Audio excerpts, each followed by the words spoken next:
The grand old house echoed with an eerie silence, a silence that had become a constant companion to Eleanor since her husband's untimely demise. It was a year to the day he had been taken, a year filled with an unbearable void. A knock at the door shattered the stillness. A tall, imposing grandfather clock stood on her doorstep. Its polished mahogany gleamed under the porch light, the brass pendulum glinting ominously. An envelope rested against its base. Inside, a simple card read, "In loving memory of Edward." There was no sender's name. Eleanor's heart pounded. While the gesture was touching, it was also unsettlingly strange. Edward had no family, no close friends who would make such a grand gesture, yet she couldn't bring herself to refuse the gift. It was a piece of her beloved Edward. She had the clock placed in the grand hall, its rhythmic ticking a constant reminder of her loss. Days turned into weeks, and the unsettling mystery of the sender lingered in the back of her mind. But grief, like a heavy shroud, clouded everything else. The second anniversary of Edward's death arrived, casting a dark shadow over Eleanor. And just like the year before, a grandfather clock arrived at her doorstep. This one was different. Its wood was darker, almost black, and the face bore Roman numerals instead of the traditional numbers. Eleanor felt a shiver crawl down her spine. This was no random act of kindness. Someone was deliberately doing this, each clock a chilling reminder of her loss.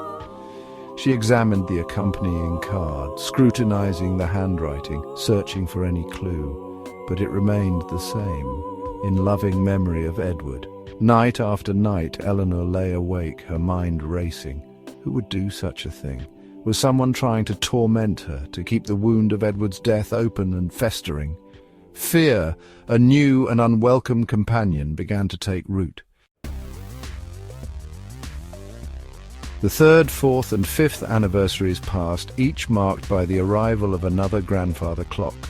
Each one was unique, each more unsettling than the last. One was adorned with intricate carvings of a hunting scene, another with a silver pendulum etched with a skull. Eleanor became obsessed with the clocks, studying them, searching for a connection, a clue to the person behind them. She hired a private investigator, but his efforts proved futile. The clocks remained an enigma, their presence a constant reminder of her unanswered questions. The weight of the mystery began to chip away at Eleanor's sanity. She started hearing things, whispers in the dead of night, the clocks ticking a little louder, their chimes echoing her growing fear.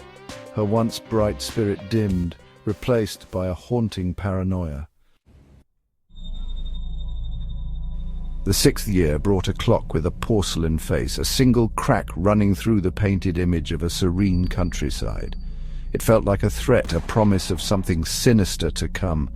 Eleanor's nightmares grew more vivid, her days consumed by fear and suspicion. She delved into Edward's past, desperately searching for any hidden secrets, any enemies he might have made. His business dealings, his social circles, everything was scrutinized. But Edward, it seemed, was a man of simple tastes and even simpler relationships. The seventh clock arrived, its pendulum shaped like a hangman's noose. Panic seized Eleanor. This was no longer just a cruel game, it was a countdown, a macabre reminder of her own mortality. She was living in a nightmare, each tick of the clocks pushing her closer to the edge. Section 5. The Weight of Years. The eighth and ninth clocks arrived, each more grotesque than the last. One was made entirely of bone-white marble, its pendulum a swinging scythe. The other was crafted from some unknown dark wood, its face a swirling vortex of despair. Eleanor was a shell of her former self, haunted by the looming 10th anniversary. The clocks had become her jailers, their relentless ticking a constant reminder of her impending doom. She withdrew from the world, seeking solace only within the walls of her darkened mansion. Her once sharp mind was dulled by fear, her once warm eyes now wide with terror. The weight of the mystery, the constant threat, had taken its toll. She was trapped in a web of fear, spun by an unseen enemy. Section 6.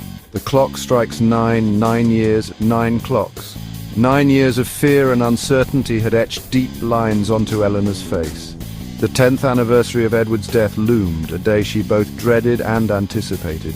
Dread for the inevitable arrival of the final clock, anticipation for an end to the torment. The day arrived, cloaked in a silence so profound it was deafening. Eleanor sat in her darkened bedroom, the only light emanating from the fireplace. Each tick of the 9 clocks resonated through the house, each chime a hammer blow to her already shattered nerves. Section 7. Anniversary Terror. As dusk began to settle, a cold fear gripped Eleanor's heart.